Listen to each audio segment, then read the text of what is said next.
Maikli ang buhay, kaibigan, kaya't halika tayo'y maglakad.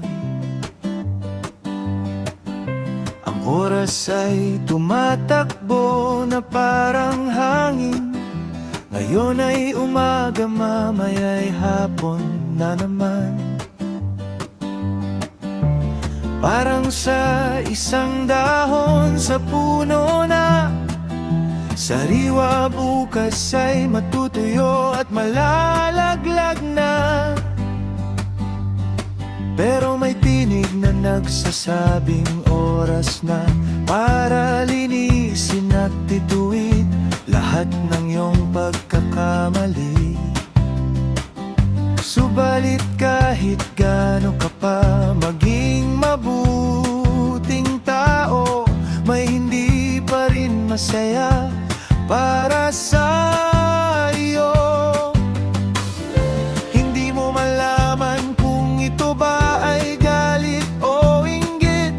Para sa kanila ay kung anong pagkakamali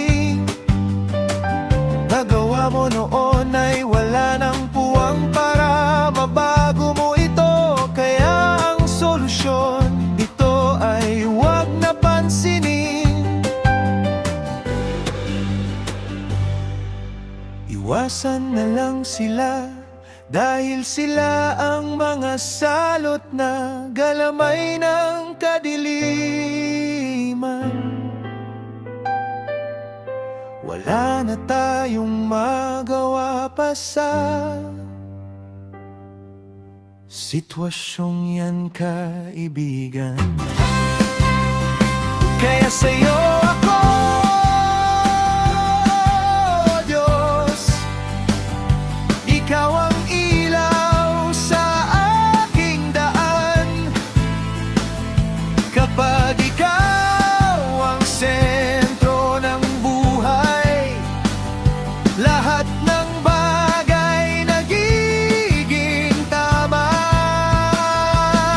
Oh Diyos, ikaw ang tahanan, ikaw ang tunay na kapayapaan.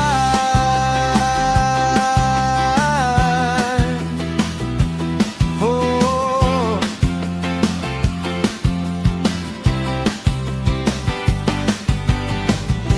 maraming tayong pangarap sa buhay,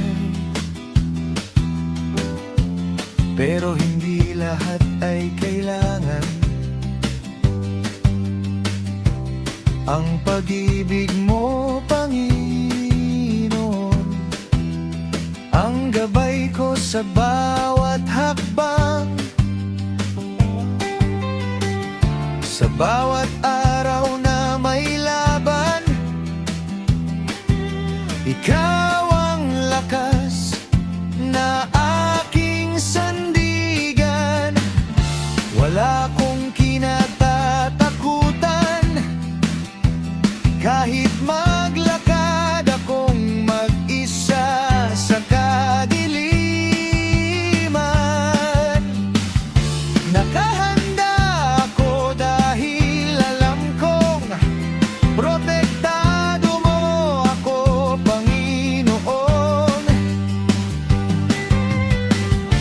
Ipapaubay ako sa'yo ang lahat ng meron ako, dahil ang hawak ko ngayon hiniram ko lang sa'yo.